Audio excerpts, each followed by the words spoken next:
Time for school, Huck. Hop in. We need a queen. Look at all the toys you have in here.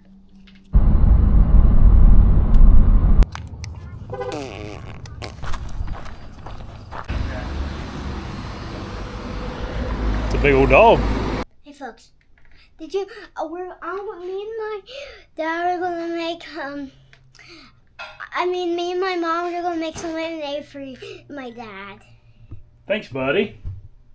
Don't tell the folks, it's a surprise. Oh, it's a surprise. Sorry. Okay, love you, bud. Love you. Peace. Peace.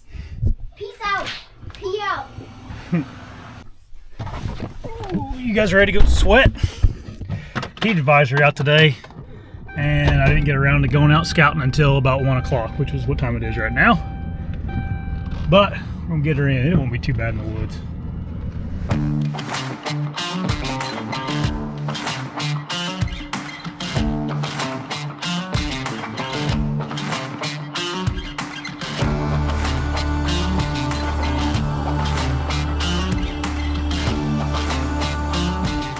Made it to the spot.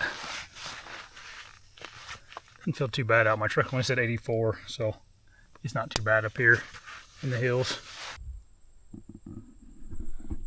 Walking along the trail here, and a couple persimmon trees right off the trail I'd never noticed before. There's a few persimmons up there, nothing crazy. A lot of times they're gone by deer season, so kind of a non-factor for the most part, unless they're a late crop.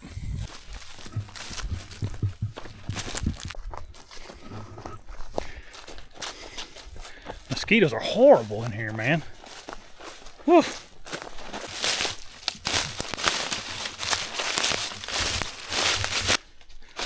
Handful of years ago on this property, there was a guy that had a bait station out right here on this little point, but hadn't been here in a couple years, so he either gave up on it or got caught baiting.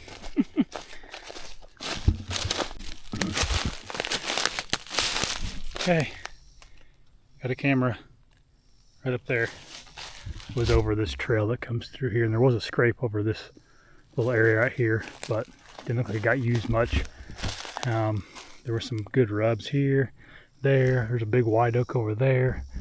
It's just a superb spot. So we'll look and see what's on that camera, and then refresh batteries, maybe mosquitoes, maybe freshen up that scrape, then move on.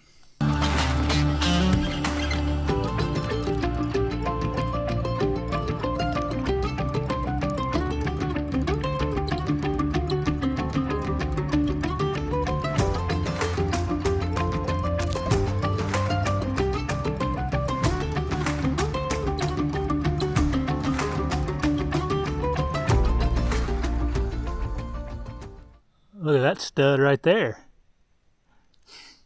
That's Tim Hinkie. He came and checked this camera during deer season. There he is again. So we had one really nice shooter on that camera in October 10th, and then in November again. What I'm going to do is just kind of do a little scouting down here in this area and see if I find anything a little bit better than where I'm at right now. I'm going to check out some of these white oaks to see if they got acorns for early season, and then we'll hang a camera.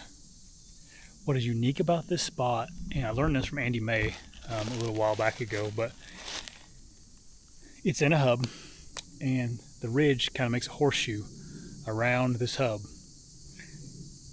And on this side of the horseshoe, there's many points that come down into this hub, maybe 3 or 4 over here. Well, on this side of the hub, there's only one point right there that comes down. And what that does, it doesn't give the deer many options on how to get down in this hub from this side. Over here, they can come down there, then come over there, then come down there. So it's really hard to pinpoint them off of one finger coming down into a hub. Whereas on this side, it's easier because there's only this one point that comes down into this hub. So anytime you have a really good hub system that has a bunch of points on one side and then not very many on the other, it's good to focus on that side that doesn't have very many points. It's a tip for you. Oh dang. Oh, that was a shed from way over there. Tricked me. Oh, that little camera too, that little wasabi, whatever it is. The thing was still taking pictures. You can see right here in this area. Rub there, rub there, rub there, rub there, rub there. Just a good spot, man.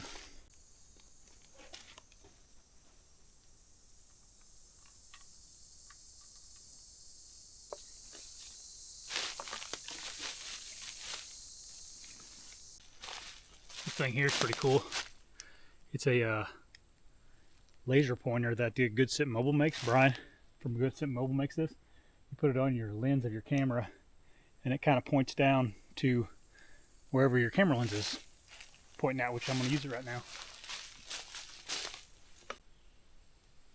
Perfect.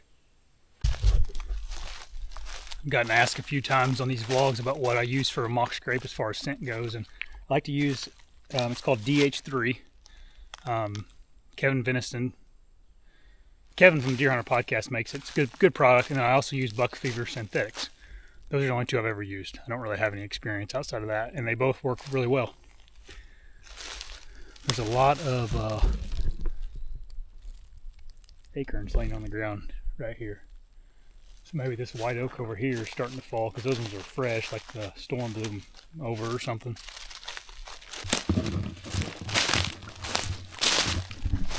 I'm just going to follow this trail to a new spot I've actually never been to.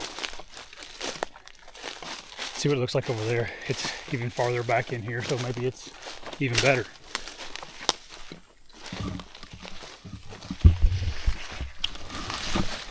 But eventually I'm going to get to really close to more private land. And a lot of times people come off the private, especially in this area. It's really known for horses, so a lot of people come have trails cut into the public, and it's super easy to get to.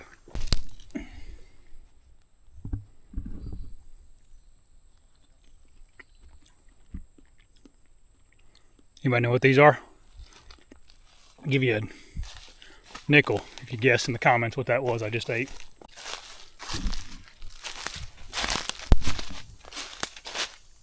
This side of the ridge is extremely high stem count, to the point you couldn't shoot in here. So I'm just trying to find the outside edge of this high stem count stuff and see what it looks like, but can't walk out of it yet.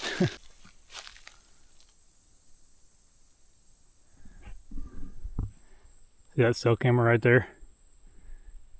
There's a mineral lick right there. Jeez. Alright, I've seen enough of this. I like where I'm at. I'm gonna go ahead and move on. I think this spot over here is kind of just too much going on over here. I think the people off private are clearly coming in here and messing around. Someone that hunts in here baits all the time, because there was, I don't know, a handful of years ago, same thing. There was a guy with he had a bunch of crap out and then a trail cam over it, but oh well, onward. Alright, I'm trudging my way up this hill and back to the truck. Here's a question for everybody. What do you guys do in a situation like that? There's a few things that guy was doing wrong. Hit a screw-in camera mount on public land, and he also was using minerals on public land, which is illegal in Indiana on private land, not on public. Does a guy let the game warden know, or do you kind of mind your own business? What do you guys think? Also, hit that subscribe button right there if you like these vlogs. I do one every single day. You can watch yesterday's right there. That fruit I ate was a pawpaw. Pawpaw.